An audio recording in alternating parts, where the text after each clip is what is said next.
Parce que, à vrai dire, comme nous vivons là, chacun de nous sait qu'il a un corps. Nous savons nous tous que nous avons un corps. C'est pourquoi nous faisons des courses, nous achetons la nourriture pour les corps, les vêtements pour les corps, nous louons les appartements pour les corps, nous achetons une voiture pour les corps, nous achetons à boire pour les corps, on se marie aussi pour les corps. Parce que la Bible dit dans le livre d'Éphésiens, chapitre 5, verset 31, c'est pourquoi l'homme quittera son père et sa mère et s'attachera à sa femme et ils deviendront tous une seule chair. On ne parle pas d'une seule âme. On ne dit pas que lorsque l'on se marie, on devient un seul esprit. Le mariage, c'est une affaire de la chair. Ce n'est pas un problème, c'est la chair. C'est pourquoi, les jours que vous mourrez, que vous allez là-bas, ne dites pas que je vais récupérer mon mari de l'autre côté.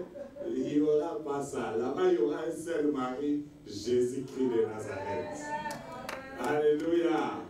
Je peux parler aux gens qui sont vivants aujourd'hui. Alors, les maladies de l'âme. Je vais vous donner les plans du cours. Ça va? Au point 1, nous allons voir la définition et les origines des maladies de l'âme. Le premier point que nous allons commencer à développer, définition et origine des maladies de l'âme. Donc, on va d'abord commencer par définir c'est quoi l'âme. Et nous allons aussi voir, mais la maladie de l'âme, ça vient d'où? Deuxième point, nous verrons les maladies de l'âme. Existent-elles? Est-ce que ça existe vraiment? Les maladies de l'âme, est-ce que ça existe vraiment? À partir du troisième point, nous allons commencer à voir la contagion des maladies de l'âme et ses symptômes. La contagion des maladies de l'âme et ses symptômes. Quand on parle de contagion, c'est-à-dire qu'il est peut-être, parce que je ne suis pas encore dans ce point-là, peut-être qu'il est possible que les maladies de l'âme soient contagieuses. Alléluia. Mais je vous l'ai dit déjà que c'est contagieux.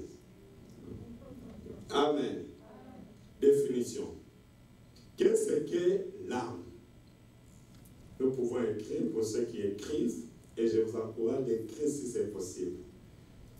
L'âme, c'est le centre des pensées positives ou négatives. L'âme, c'est le centre des pensées positives ou négatives. C'est-à-dire que toutes vos pensées habitent dans votre âme. Vos pensées habitent dans votre âme. Je peux aussi dire que l'âme, c'est comme un disque dur d'un ordinateur. L'âme, c'est comme un disque dur. Vous voyez, vous qui avez les laptops, vous qui avez les ordinateurs, même votre téléphone a une carte mémoire. Et cette carte mémoire-là, c'est ce que moi j'ai défini comme étant l'âme dans l'être humain. C'est-à-dire, c'est dans ce disque dur que moi j'appelle l'âme, que l'on stocke toutes les pensées nouvelles et anciennes, les bonnes et les mauvaises pensées. C'est dans l'âme que nous stockons les souvenirs, les bons et les mauvais souvenirs. Ça va? On peut commencer par faire un test. Vous voulez qu'on passe au test? Vous allez réussir? Ok, on commence. Là où tu es, vois ta maison, là où tu habites. Regarde ton appartement. Tu vois ça? Regarde ta cuisine. Vous voyez votre cuisine? Regarde ta chambre là où tu dors. Tu vois ça? Bon, là où vous avez l'habitude de poser votre tête. Est-ce que vous voyez ça? Vous êtes sûr que vous le voyez? Regarde où vous avez l'habitude de mettre vos chaussures. Vous le voyez? Votre salle de bain. Bon, regarde ta voiture si tu as une voiture. Elle a quelle couleur? Vous voyez ça? Mais vous m'étonnez. Comment moi je vous vois ici et vous êtes déjà arrivé chez vous à la maison, vous avez tout vu? Comment l'avez-vous vu? Parce que moi je vois que vous êtes ici, n'est-ce pas? Comment vous avez quitté ici pour arriver jusque chez vous à la maison, même dans la chambre? C'est l'âme. Alléluia. Est-ce que je peux parler aux gens qui sont vivants aujourd'hui? Donc, l'âme, c'est là où est stocké vos pensées positives ou négatives, vos souvenirs, les bons et les mauvais, tout ce qui se passe dans votre vie, ça se passe stocké dans l'âme. C'est pourquoi facilement vous allez vous rappeler de ces jours-là, quand on vous avait violé, lorsque vous aviez encore 12 ans, vous avez rapidement vous rappeler, lorsque vous aviez perdu un membre important de votre famille. Cette histoire date de 15 ans. Vous allez vous rappeler, lorsque vous étiez encore à l'école primaire en 6e des humanités, vous allez vous rappeler, ça, pendant que ça fait déjà 20 ans, lorsque vous étiez encore à l'université. Vous vous rappelez, lorsque vous aviez reçu le Seigneur Jésus pour la première fois, et quand on vous a baptisé, vous avez tous ces souvenirs-là, parce que simplement, vous avez l'âme. Est-ce que je peux parler aux gens qui sont vivants? Je me pose toujours cette question, mais je vous demande de vous la poser aussi. Chaque fois que nous voyons quelqu'un mourir, les gens disent toujours que son âme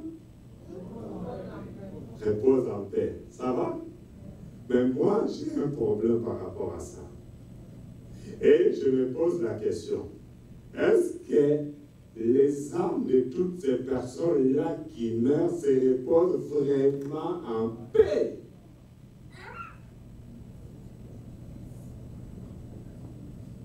Ça va? Est-ce que vous pouvez vous poser cette question-là?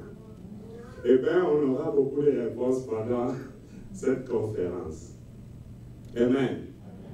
Je veux faire un effort de ne pas être pressé. Je veux aussi faire un effort de ne pas être lent. Je veux faire un effort pour que nous puissions recevoir quelque chose avec l'aide du Saint-Esprit. Je disais que l'âme, c'est le centre des pensées positives et négatives. C'est aussi le centre des émotions. C'est là qu'habitent vos émotions. Il y a des gens, lorsqu'il est dans la joie, il pleure. Parce qu'il est émotionné de joie. Et cette émotion-là, ça vient de l'âme. On vous annonce une mauvaise nouvelle. Et une fois que cette mauvaise nouvelle arrive dans vos oreilles, sans que vous puissiez forcer, vous commencez à pleurer. Parce que la parole traversant l'oreille va toucher l'âme et ça réveille les émotions et vous pleurez. Alléluia. Je peux parler à quelqu'un aujourd'hui. L'âme, c'est aussi le centre des sentiments. Dis avec moi sentiments. Les sentiments de l'être humain habitent dans son âme. Vous avez des fois des bons sentiments, des fois des mauvais sentiments, mais, excusez-moi, il y a aussi les sentiments sexuels. Mais tout cela habite dans l'âme.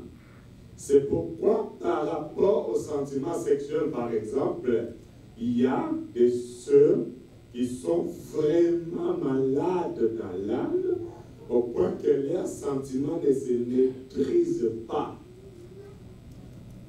Je peux parler à quelqu'un aujourd'hui? Et on ne comprend pas pourquoi celui-ci ou celle-là est-elle devenue comme ça.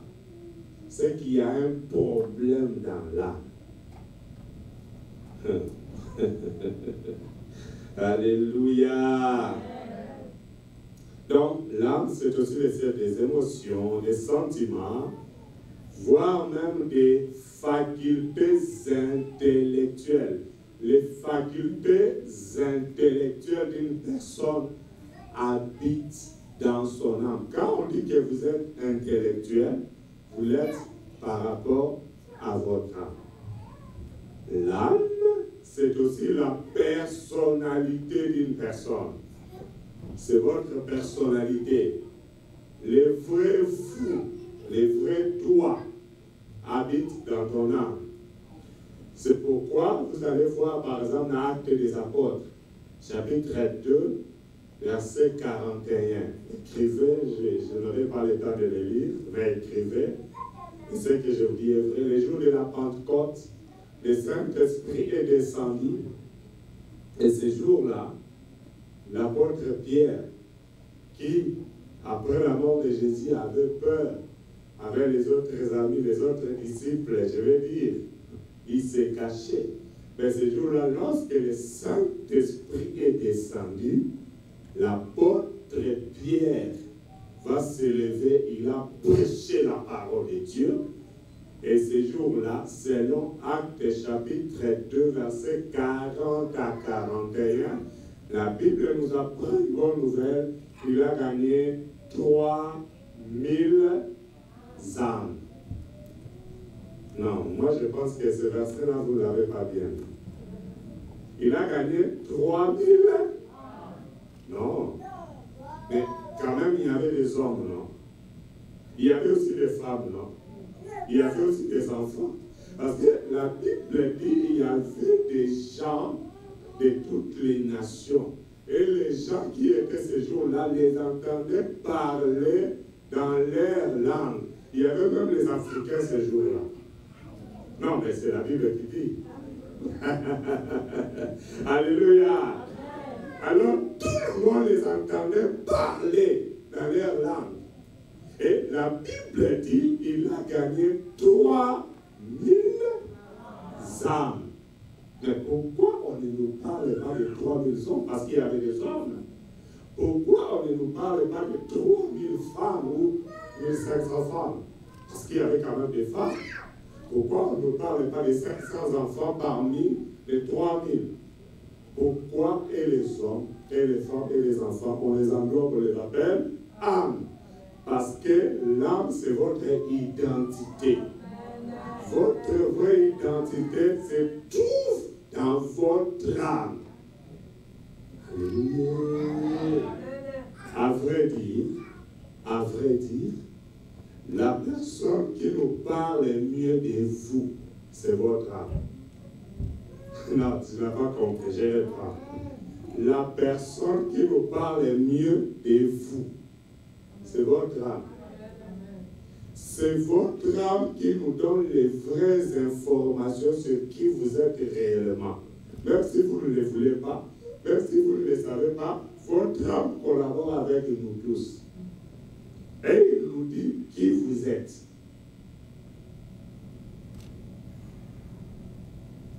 Ça va? On peut avancer? Regardez.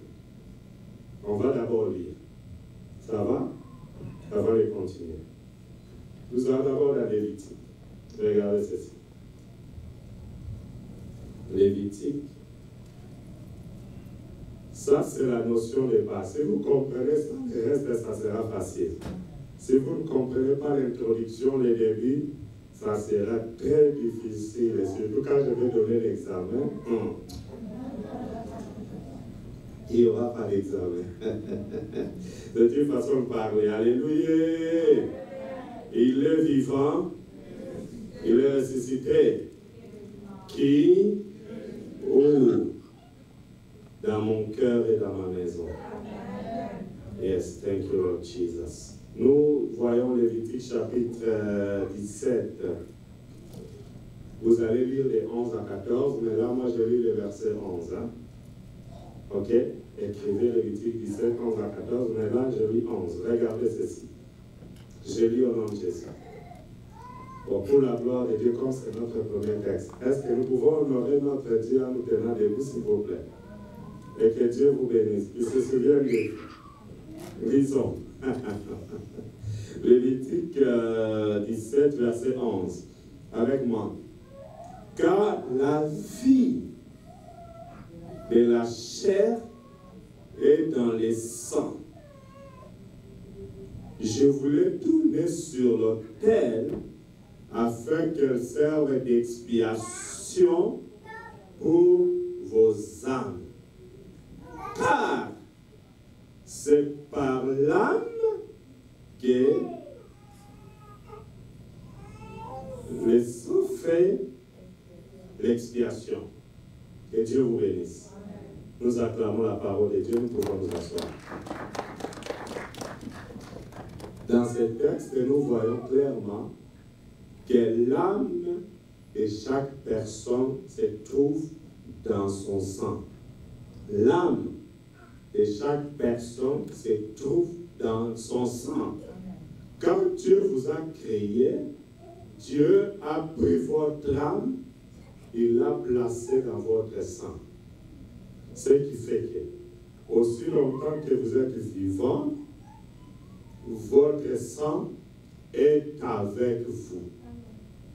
C'est-à-dire, aussi longtemps que vous êtes vivant, votre âme est avec vous. Et je disais tout à l'heure, on vous reconnaît par votre âme.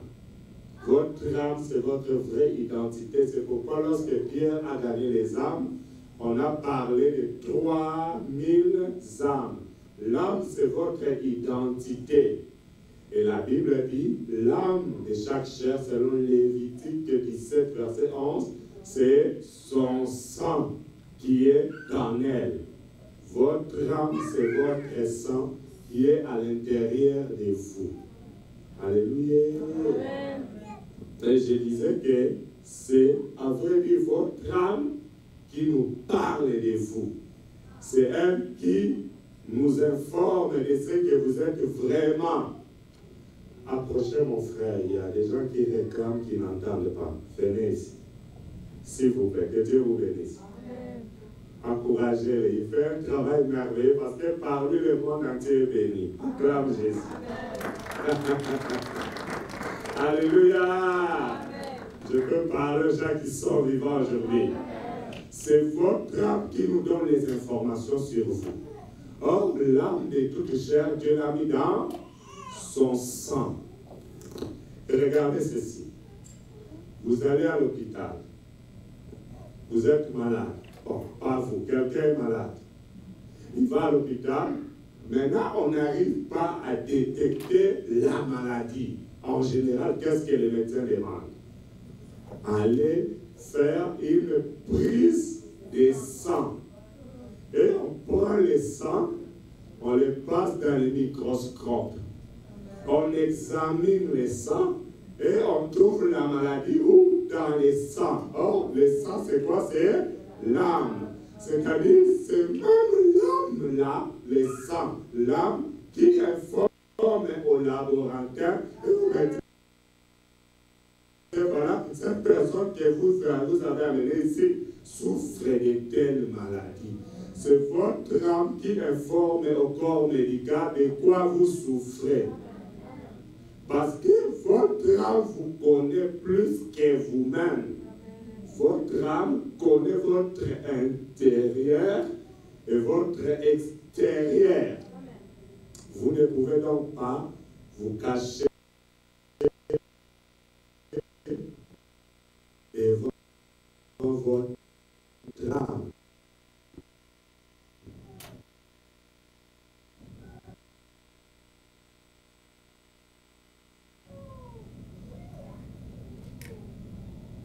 Ça va?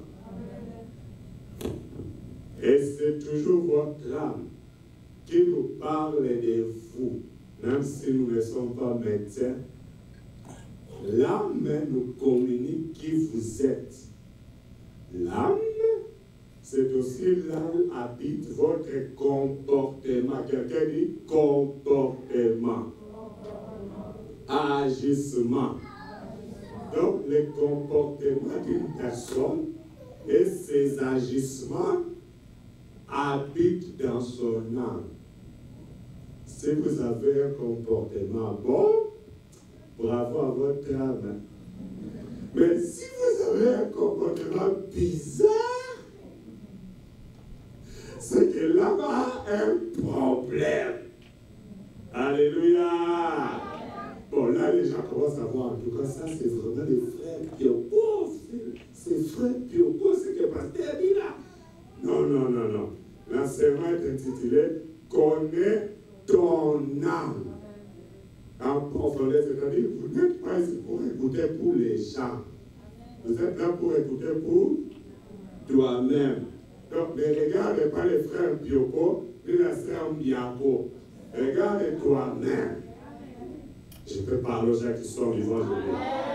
Parce que pour que l'homme soit délivré, il faut que tu arrives à comprendre toi-même ce qui se passe dans ton âme. Et lorsque tu vas comprendre ce qui se passe dans ton âme, c'est là que tu peux amener ton âme à la délivrance.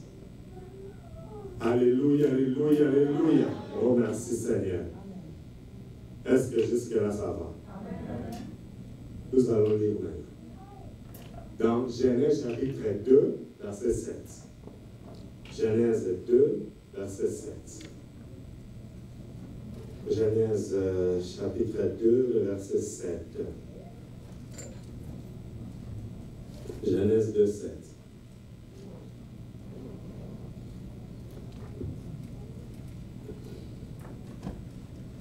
Lis après moi. L'Éternel Dieu forma l'homme de la poussière de la terre.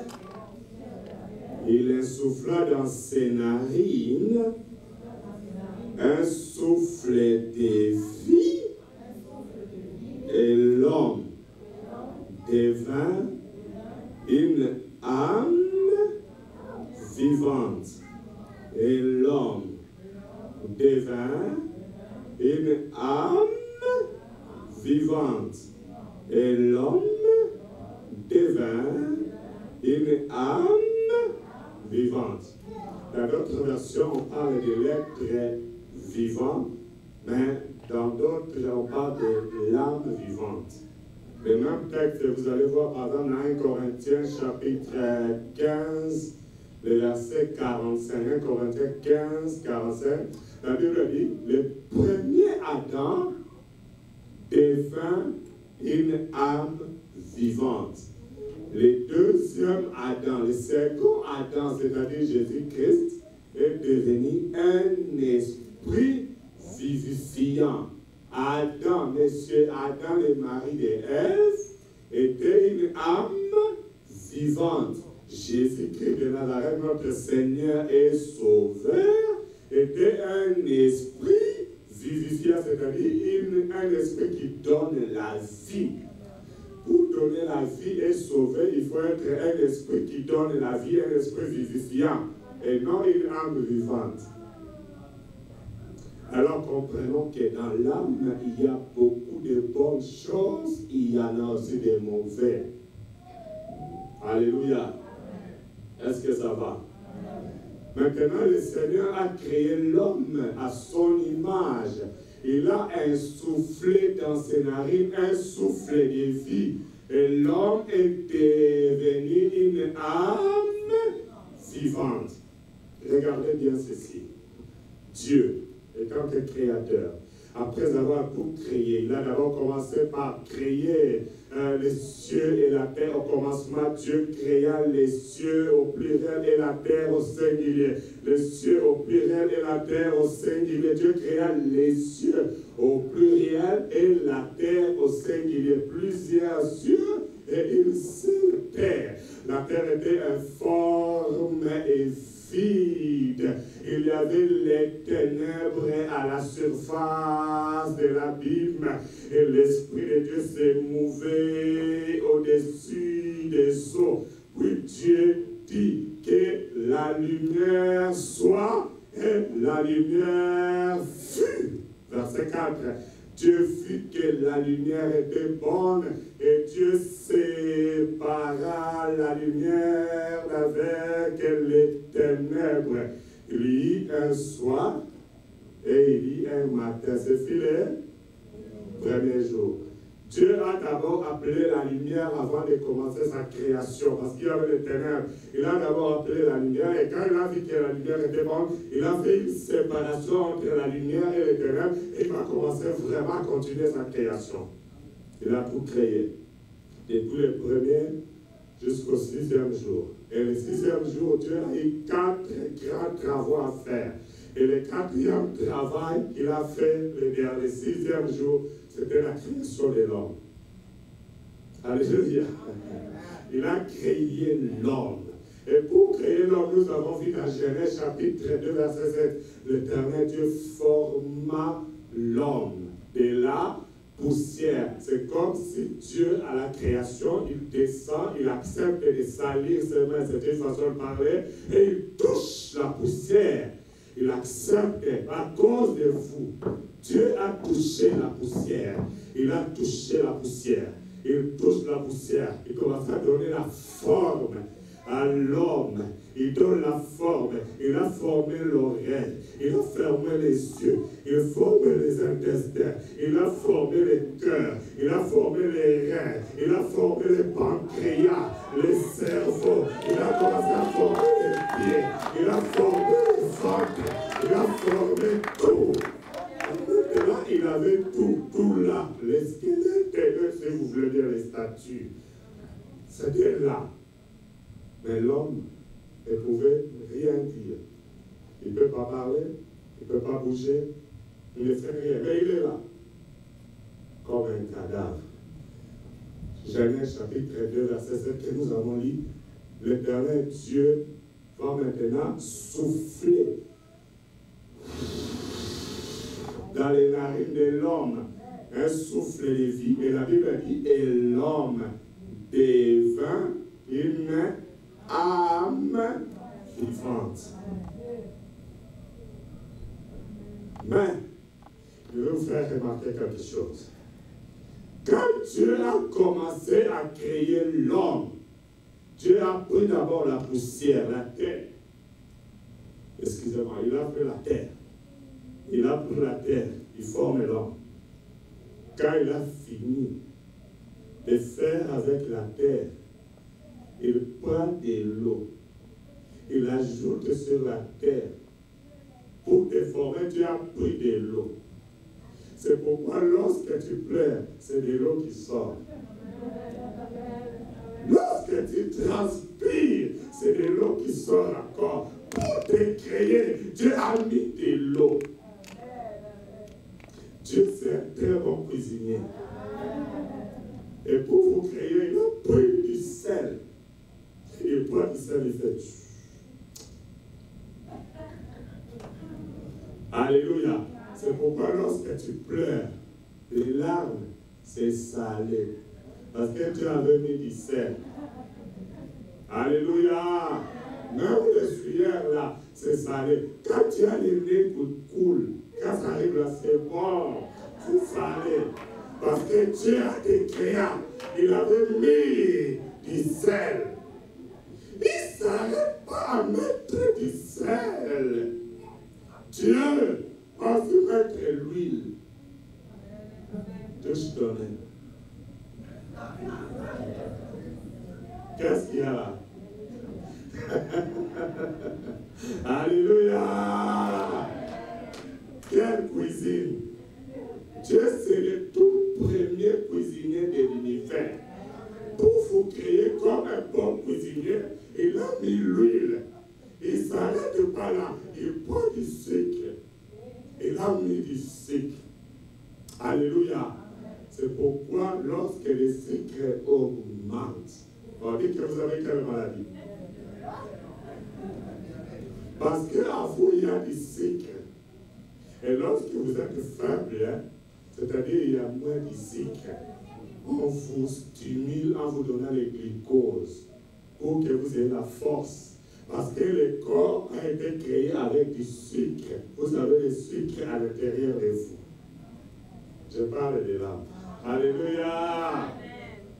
Et Dieu ne se limite pas seulement au sel, à l'eau, au sucre. Dieu va aller plus loin. Il va mettre en vous l'électricité. Et la Bible déclare, les yeux, c'est la lampe du corps. La Bible dit ça.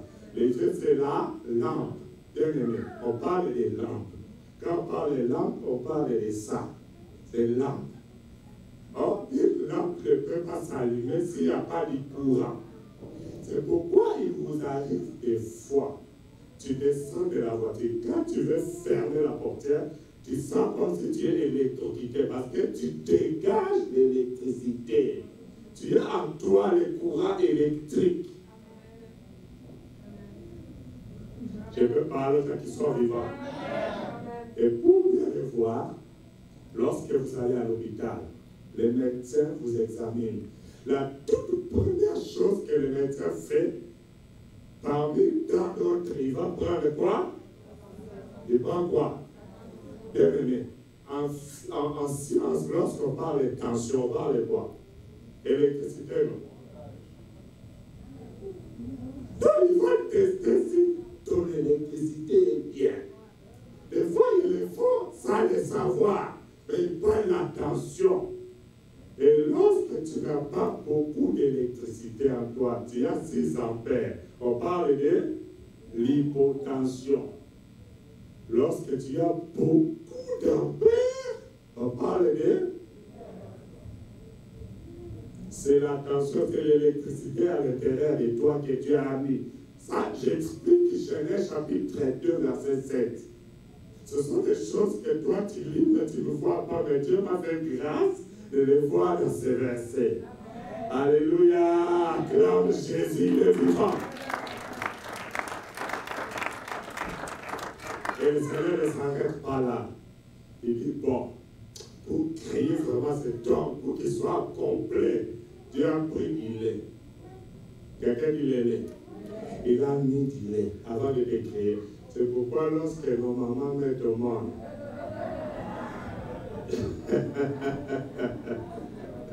alléluia!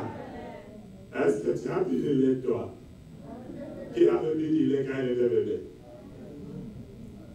Parce que Dieu a créé l'homme, il a mis du lait. Même les hommes ont les laits. Mais ça ne se rend pas beaucoup. Alléluia, alléluia. Dieu est tellement merveilleux.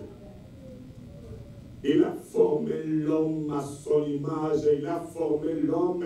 L'homme est devenu une âme vivante. Et Dieu va prendre l'âme vivante. Bravo bébé. Dieu va prendre l'âme vivante. Il va les placer dans les jardins d'Éden. Et il donne la mission du pour les cultiver et les garder. Et l'homme va commencer à habiter dans les jardins d'Éden. Mais il y avait un jaloux. Le jaloux regarde comment lui, il peut être comme Dieu et pas moi.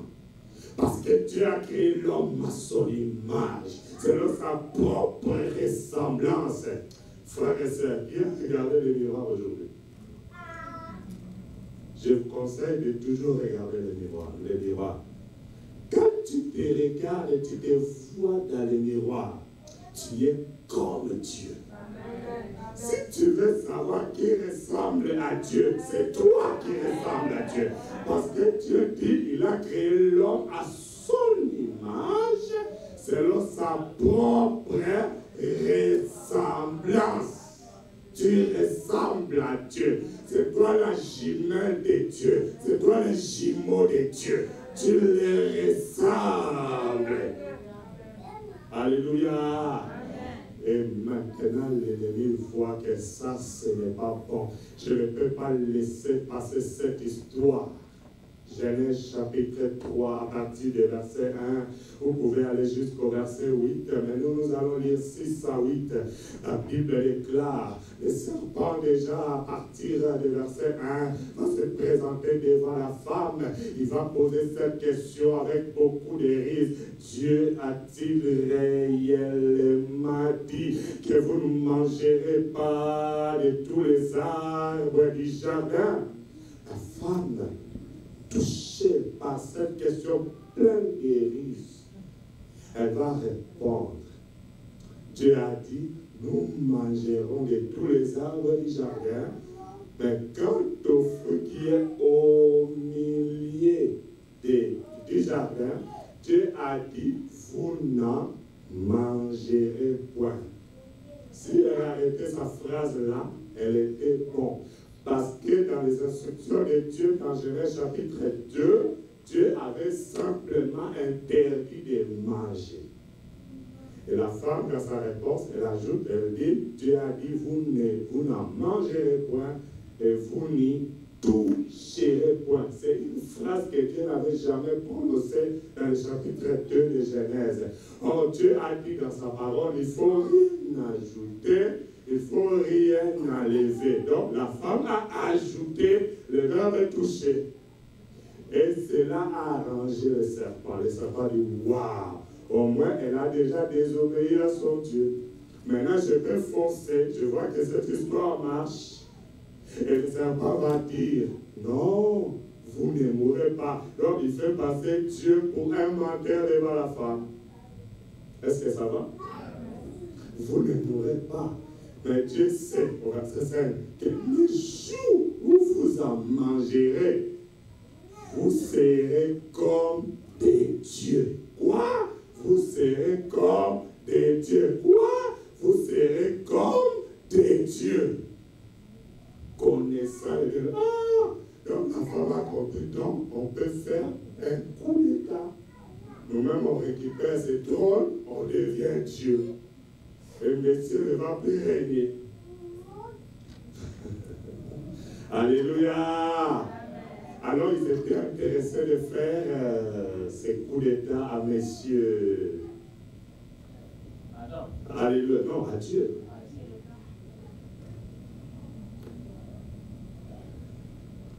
Et la femme vit que l'arbre était bon à manger, agréable à la vue, le verset 6. Bon à manger, agréable à la vue.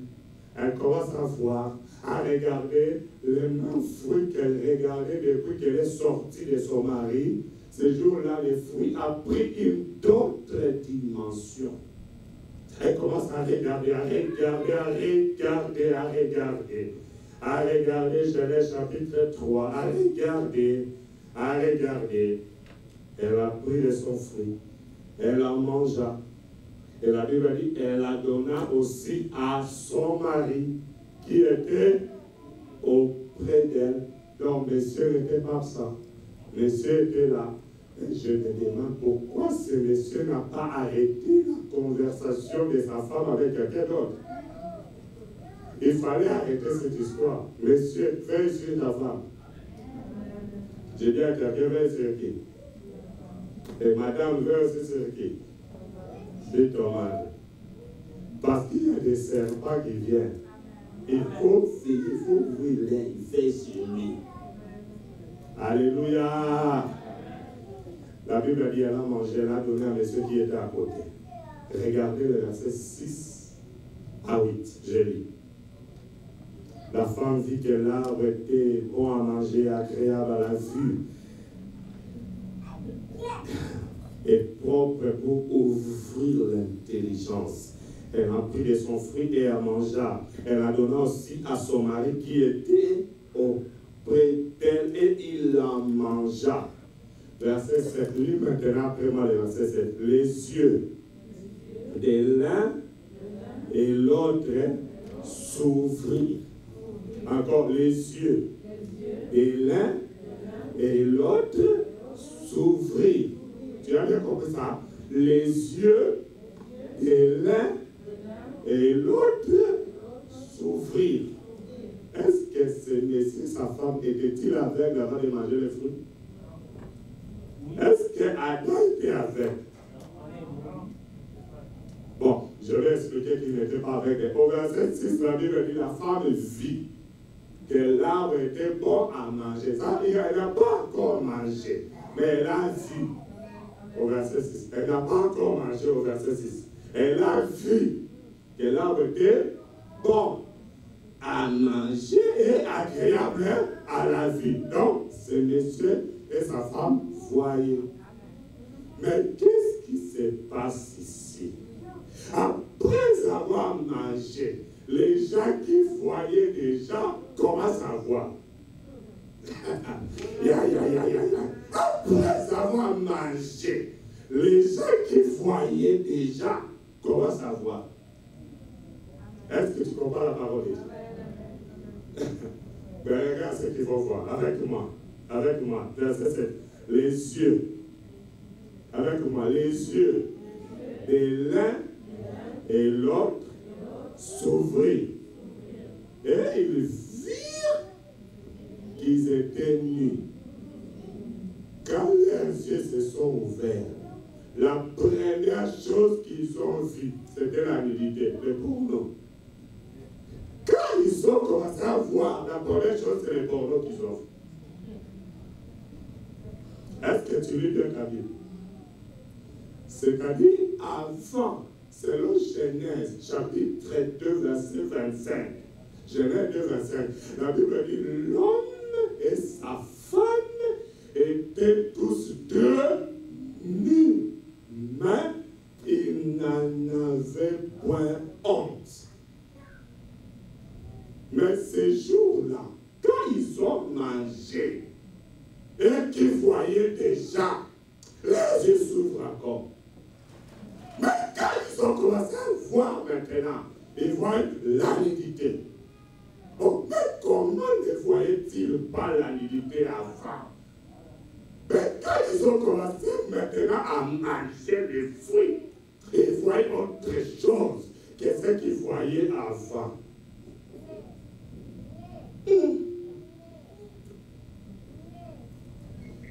Qu'est-ce que ça a à voir? Le fait de manger et de voir. Parce qu'on mange par la bouche, on ne voit pas les yeux. On n'a jamais mangé par les yeux. On mange toujours par la bouche. Mais quel rapport y a-t-il entre les manger de la bouche et les voir des yeux? Je peux parler à quelqu'un aujourd'hui. C'est là que je vous parle un peu, je vais un peu dans la science anatomie pour vous parler un peu de l'appareil digestif. Qui connaît l'appareil digestif? C'est-à-dire que lorsque vous mangez ou que vous buvez, la boisson, l'eau ou la nourriture entre par la bouche. Il va dans l'œsophage. Ça descend l'estomac. Et maintenant, à l'intérieur de vous, il y a les intestins grêles et les gros intestins. Il y a maintenant ce qu'on appelle la digestion. Après la digestion, il y a des effets qui se dégagent. Les substances nutritives vont dans les sangs pour renforcer vos anticorps, pour contribuer à votre bonne santé. Tout ce que vous mangez et que vous buvez va dans votre sang. Les substances nutritives vont dans les sangs pour vous aider à avoir une bonne vie, une bonne santé, la force, l'énergie, le courage et tout ce que vous voulez, les vitamines et tout ce que vous voulez. Mais il y a aussi d'autre part les déchets. Et les déchets, ça va là-bas. À l'évacuation. Ok? Ça sort, vous connaissez, là-bas. Je peux parler aux gens qui sont vivants aujourd'hui.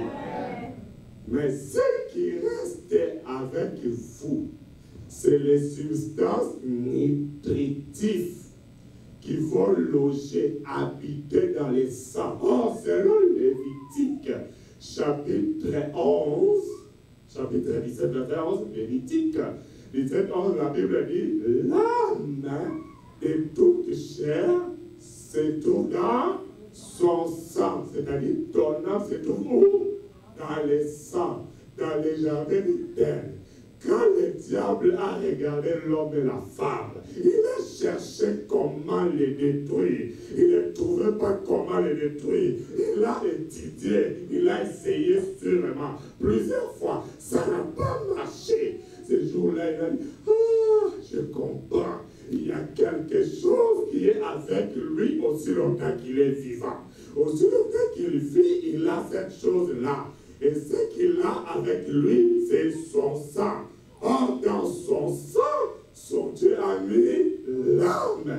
Et maintenant, le diable dit, oh, je comprends ce que je vais faire. Je ne vais pas les pousser à s'injurier. Je ne vais pas les pousser à se battre. Je ne vais pas les pousser à faire autre chose. Je vais simplement les pousser à manger. Parce que tout ce qu'ils mangent va dans les sangs, c'est-à-dire dans l'âme. Je vais déposer une bombe à l'intérieur dans l'âme de l'homme. Je vais déposer une bombe dans l'âme. Et c'est ce jour-là que les maladies de l'âme ont commencé. Voilà l'origine des maladies de l'âme. Les maladies de l'âme ont commencé ce jour-là, lorsque l'homme a mangé. Est-ce que je peux parler aux gens qui sont vivants? L'origine des maladies de l'âme. C'est pourquoi lorsqu'ils ont mangé, directement leurs yeux se sont ouverts. Ils ont commencé à voir autre chose qu'ils ne voyaient pas avant. Ils ont vu la nudité. Quand ton âme est malade, tu vas commencer à voir les choses que les autres ne voient pas. Quand ton âme est malade, tu vas commencer à faire ce que les gens trouvent que c'est mauvais. Il n'y a que toi qui trouves que c'est bon d'avoir des copines, c'est bon de sortir avec des femmes, c'est bon de sortir avec les hommes. C'est bon de voler parce que l'âme est malade. Lorsque l'âme est malade, dans ta vie, il y aura des choses bizarres. Quand les gens te conseillent, au lieu d'écouter, c'est alors que tu vas te fâcher parce que ton âme est malade. Lorsque l'âme est malade, frère, tu vas faire des choses compliquées. Est-ce que je peux parler à quelqu'un aujourd'hui? Alléluia. Ils ont mangé. Et les yeux se sont ouverts. Pendant qu'ils n'étaient pas aveugles avant. Tes yeux se sont ouverts pour voir quoi? Depuis que toi tu as mangé, tes yeux là se sont ouverts et tu commences à voir quoi? Alléluia. Proverbe, chapitre 23, versets 7 à 8. Mon objectif aujourd'hui est que tu comprennes l'origine des maladies de l'âme. Que lorsque ton âme est affectée, comment ça commence à se passer? Qu'est-ce qui se passe maintenant? Et demain, nous allons entamer d'autres choses, ok? Oh, je veux vraiment que vous puissiez suivre cette conférence jusqu'à la fin. Vous allez vous aider vous-même et vous aiderez d'autres personnes. Amen. Proverbe chapitre 23, versets 7 à 8. Vous y êtes? I'm sorry. Proverbe 23, 7 à 8. Avec moi. Car il est tel que sont les pensées de son âme.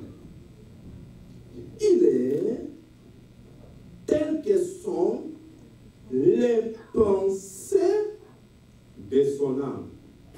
Mange et bois, te dira-t-il, mais son cœur n'est point avec toi. Tu vomiras les morceaux que tu as mangés et tu auras perdu tes paroles agréables. Après avoir mangé, on perd les paroles agréables. Et ce que tu avais mangé, tu les vomis. La Bible dit, il est tel que sont les pensées de son âme. C'est-à-dire, les pensées de l'homme habitent dans l'âme. Alléluia. La Bible dit, il est comment? Tel que sont. Donc, chaque personne est comme ses pensées qui sont où? Dans l'âme. Excusez-moi, regarde quelqu'un dit, tu es tel que sont les pensées de ton âme. Dites-lui. Alléluia. Je sais que ça tu n'aimes pas, mais c'est vrai. C'est la Bible qui dit que vous êtes comme les pensées de votre âme. Amen. Mange et bois, te dira-t-il. Mais son cœur n'est pas avec toi. Il te pousse à manger, mais dans son cœur, il te hait. Il te pousse à manger, maintenant son cœur, il sait que si tu manges, c'est fini pour toi. C'est exactement ce qui s'est passé dans les jardins d'Éden et ça continue à se passer aujourd'hui. Des gens qui nous demandent de manger et de boire, mais dans leur cœur, ils ne nous aiment pas. Ils veulent que nous mangeons et vivons ce qu'ils nous présentent. Pourquoi? Parce que derrière les manger et les boire, ils veulent que nous commençons à voir ce qu'on ne voyait pas avant. Ils veulent que nous commençons à dire ce qu'on ne disait pas avant. Tu vas perdre tes propos agréables. Ne mange pas n'importe où. Ne mange pas n'importe quoi. Ne mange pas n'importe comment. Tu risques... Écoutez. La Bible dit, tu perdras tes propos agréables. C'est-à-dire, il y a certaines nourritures que vous mangez, ça influence négativement votre comportement. Ça détruit le respect que vous aviez avant. Vous devenez impoli parce que vous aviez mangé et bu. Ça détruit même. Vous savez, il y a des gens qui connaissaient Dieu, qui marchaient dans la crainte de Dieu. Mais depuis un certain temps, ils ne craignent plus Dieu. Parce qu'ils avaient mangé et bu. Alors, la question est celle-ci. Qu'est-ce que tu as déjà mangé?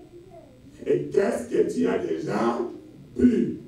Demande à quelqu'un, qu'est-ce que tu as déjà mangé? Demande-lui, qu'est-ce que tu as déjà bu?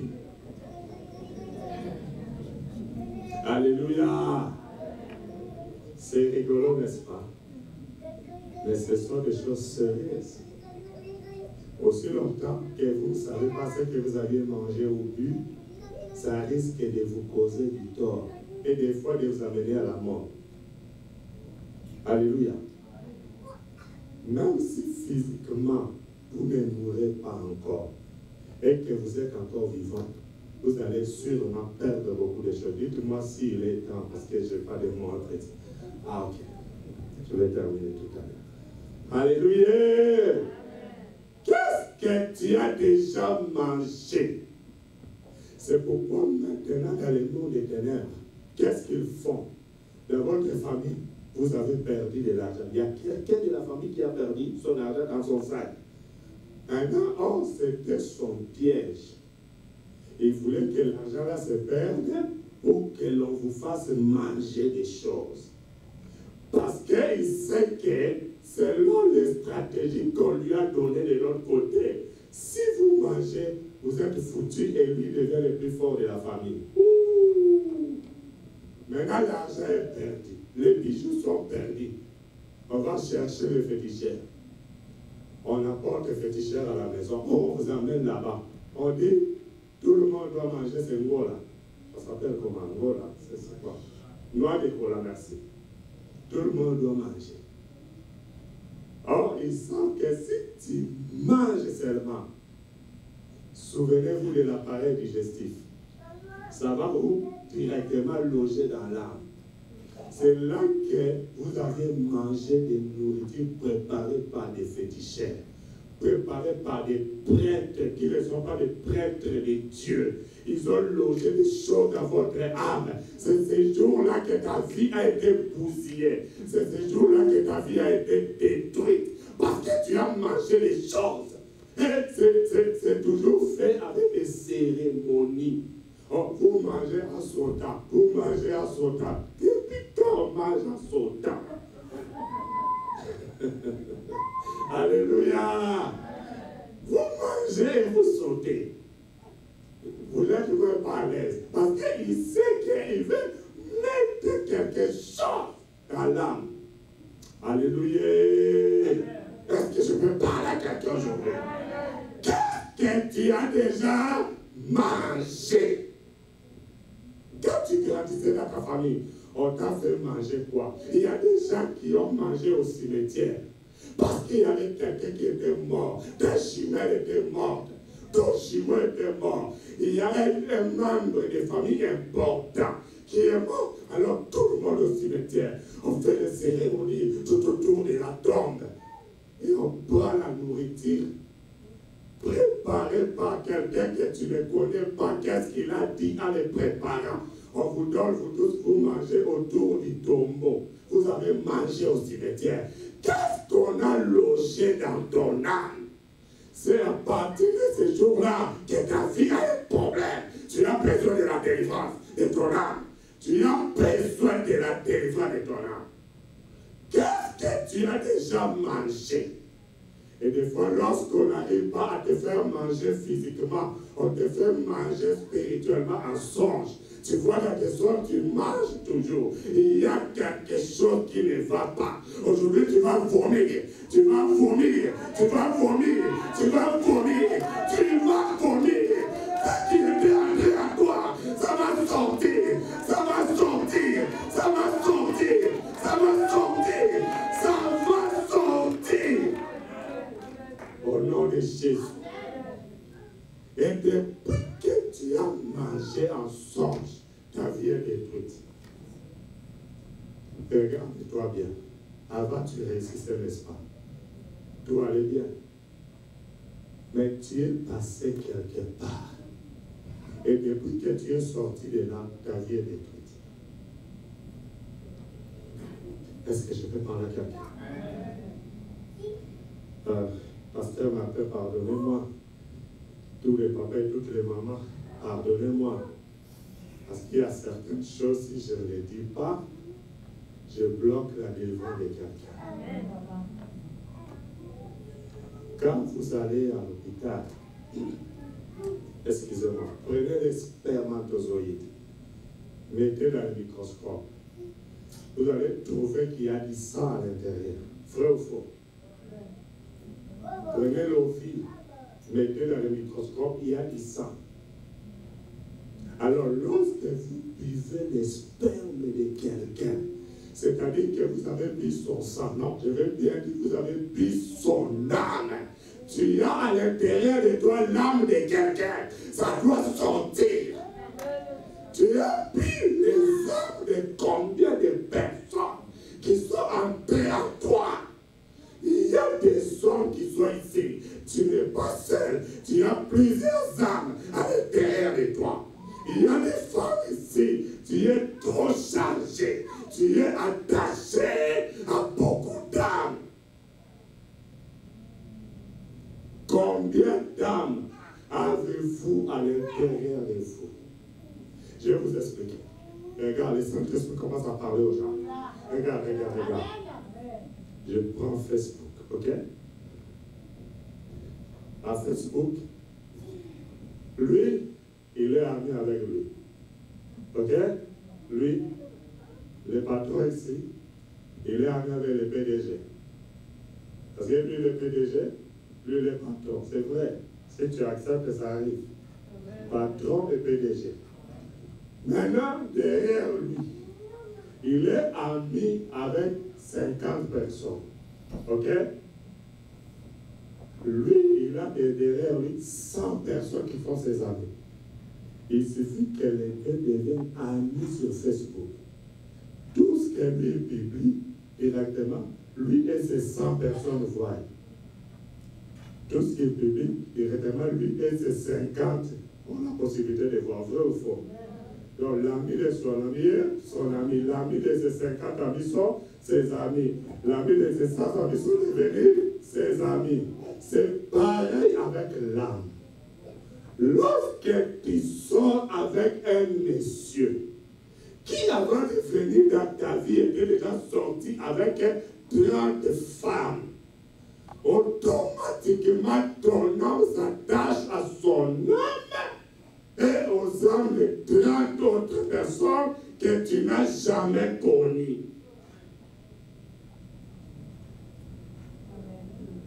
Est-ce que je peux parler à quelqu'un aujourd'hui? Nous parlerons de l'âme attachée. Je vais vous le démontrer dans ta Bible. Tu as ces versets dans ta Bible. On va les démontrer dans la Bible. Et c'est là que les gens ne comprennent pas. Tu viens à l'église au lieu de t'asseoir pour suivre les enseignements, pour suivre des programmes de retraite, des conférences, des séminaires. Toi, tu n'es pas là. Oh, tu es trop chargé. Si seulement tu pouvais savoir que toi, tu es trop chargé, trop attaché de gauche à droite, tu n'allais pas fuir l'église.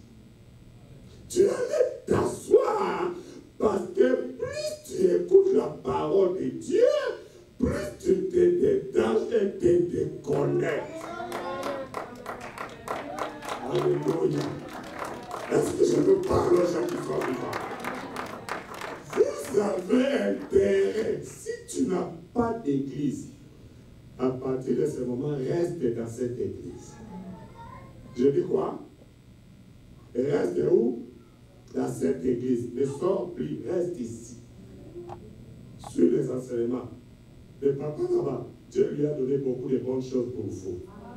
Suivez ce qu'il dit. En suivant, vous vous détachez au fur et à mesure. Je peux parler à quelqu'un aujourd'hui. Regarde, tu es trop lourd. Écoutez, il y a une sœur en Allemagne. Cette sœur-là a suivi cet enseignement à travers notre radio. Parce que nous avons un site web www.gmcd.b. Donc si vous tapez gmcd.b, vous avez notre télévision, notre radio. Alors elle suivait notre radio. À partir d'Allemagne, elle avait un sérieux problème. Je vais vous donner son témoignage, je vais arrêter aujourd'hui là. Demain, nous avons beaucoup de témoignages et beaucoup à faire. Donc, quand vous rentrez aujourd'hui, va dire à celui-là qui n'était pas venu aujourd'hui, dis, hey, tu veux te détacher. Demande-lui d'abord où se trouve ton âme. Bon, demande-lui à quelqu'un, où se trouve ton âme. Demande-lui où se trouve ton âme. Parce qu'il y a des gens qui sont ici, mais ton âme n'est pas ici. Il y a des gens qui sont ici, l'âme est attachée en Chine. Tu es ici, mais l'âme est restée là-bas, à Yakoma, en Afrique. Il y a d'autres, on a amené votre âme. L'âme est partie à Californie. Mais toi, tu es ici. Tu vas bien les comprendre. Et on va s'occuper à détacher les âmes attachées. Tu vas me trouver dans ta Bible. Détacher les âmes attachées. Alors, cette sœur a suivi l'enseignement à la radio. Quand elle suit cet enseignement, c'était un moment compliqué pour elle. Qu'est-ce qui s'est passé? Il y a eu son père qui était mort en Afrique. Et maintenant, lui et son mari, ils ont quitté l'Allemagne. Ils sont allés en Afrique pour les deuils. 2 semaines de deuil. Après les 2 semaines, ils devaient rentrer selon la réservation de leur billet. Le monsieur dit non. Toi, rentre. Moi, je reste un peu au deuil. Qui est cette femme-là qui va refuser que son mari reste un peu pour consoler sa propre famille? N'est-ce pas galant ce monsieur? N'est-ce pas qu'il est galant? N'est-ce pas qu'il est bon? La femme est rentrée, l'homme a prolongé son séjour d'1 mois. 1 mois après, monsieur ne veut pas rentrer, il dit non, je reste encore 3 mois. Il ne rentre pas, il n'en est. Oh, mais rentre moi-même. Donc, le propriétaire du papa même est rentré. Mais lui, il ne veut pas rentrer. Alléluia. Je te parle aux gens qui sont vivants aujourd'hui. Il est resté là-bas. Et après, sa tante paternelle, les petits frères de son père, va l'appeler, dit, tu sais, ton mari qui est resté ici. Non, c'est sa grand-mère en fait. Sa grand-mère, les mamans de son père, va l'appeler pour dire que son mari qui est resté là, il sort avec sa propre tante paternelle, dont le petit frère de son papa qui est mort. Est-ce que tu comprends ça? Donc le mari de cette sœur est resté parce qu'il avait déjà commencé des relations pendant les deuils avec la tante de sa femme, dans sa belle-mère. Je peux parler à quelqu'un aujourd'hui. Et monsieur ne veut pas rentrer. Il est resté 1 année. Madame a tout fait. Elle a fait revenir le monsieur. Le monsieur est revenu. Il dit, pourquoi tu as fait ça? Le monsieur va pleurer. Il va s'excuser. Madame a pardonné. Le monsieur, à l'insu de la femme, il prend les vols, il rentre encore. Et elle a tout fait. Le monsieur dit, je ne viens pas. Donc maintenant, l'amour avec sa tante, ça prend les ascenseurs. Alléluia.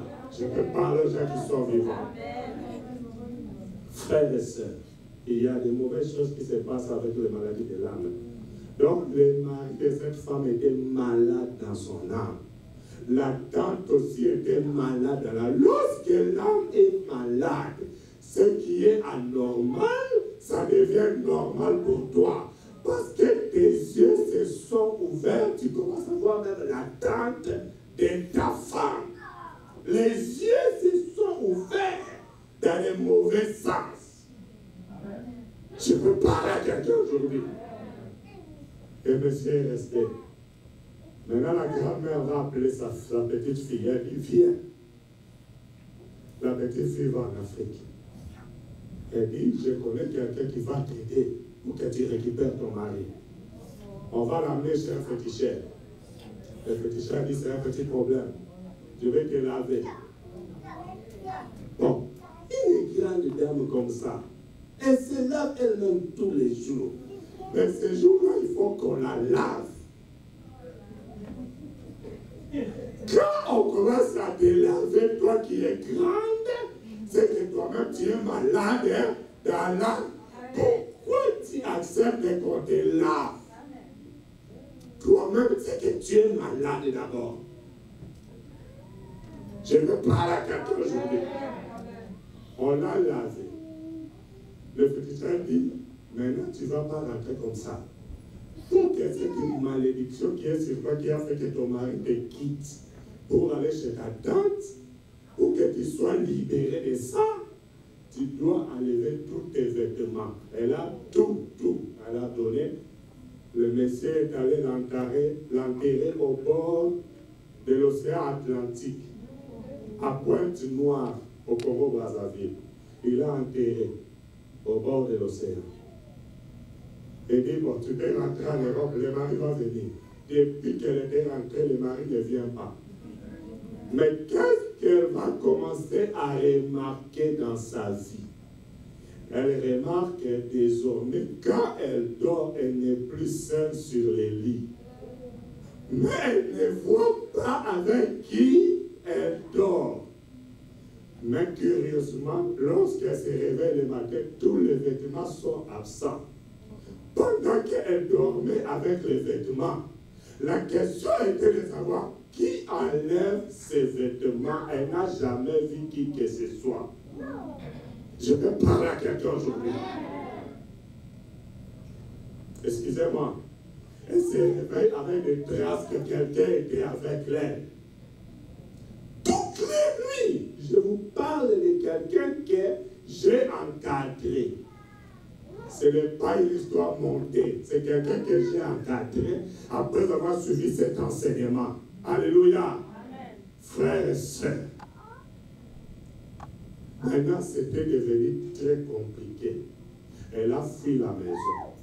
Parce que toutes les nuits, les vêtements étaient absents.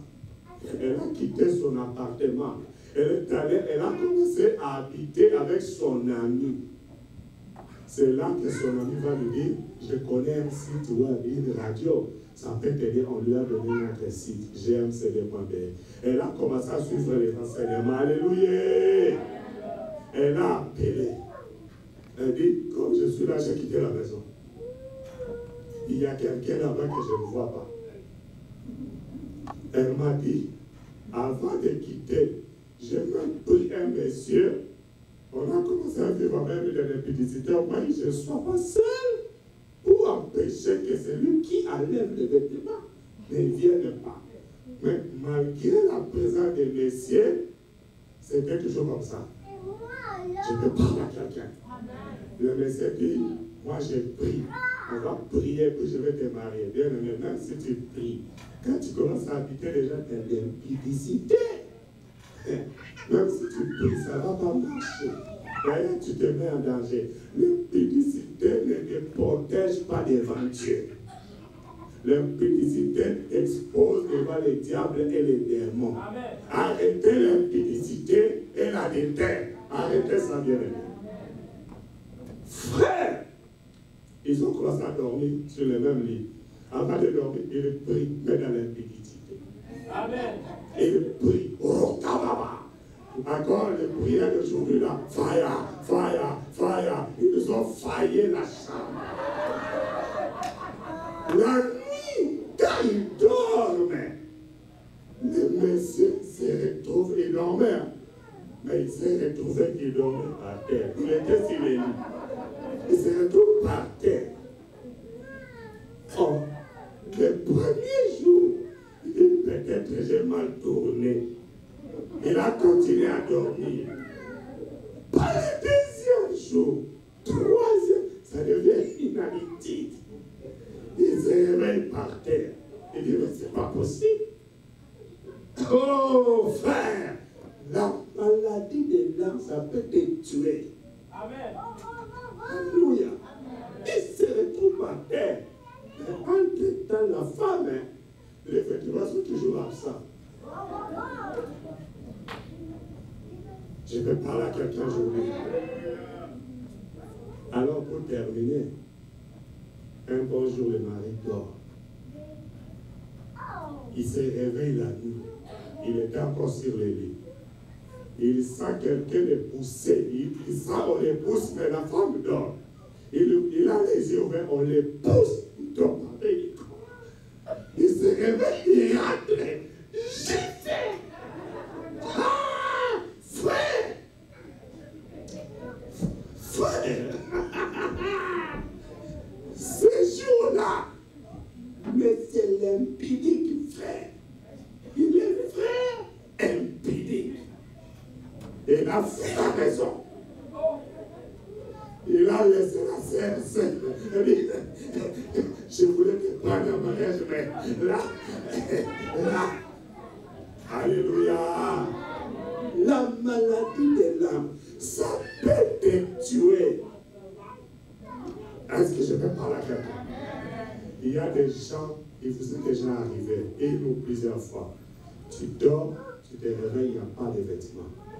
C'est qu'il y a quelque chose dans ta vie, tu as besoin de la délivrance. Amen. Tu dors, mais dans la nuit, tu as des femmes et des maris de nuit. C'est que ton âme est malade. Il y a quelque chose. Qu'est-ce qui fait que tu as des maris et des femmes de nuit? Tu vois que tu as un homme avec qui tu sors la nuit. Des fois, tu ne vois pas le visage. C'est que tu as un problème. Aujourd'hui, je vais arrêter là. Mais je te demande d'aller à la maison. Aujourd'hui, tu entres dans la prière de repentance d'abord. Tu vas commencer à demander de te pardonner tout ce que tu avais mangé et tout ce que tu avais bu et tout ce que tu fais en songe, inconsciemment. Tu demandes à Dieu si tu te rappelles de tout ce que tu as entendu ici, et tout ce que tu n'as pas entendu parce que le Saint-Esprit t'a parlé,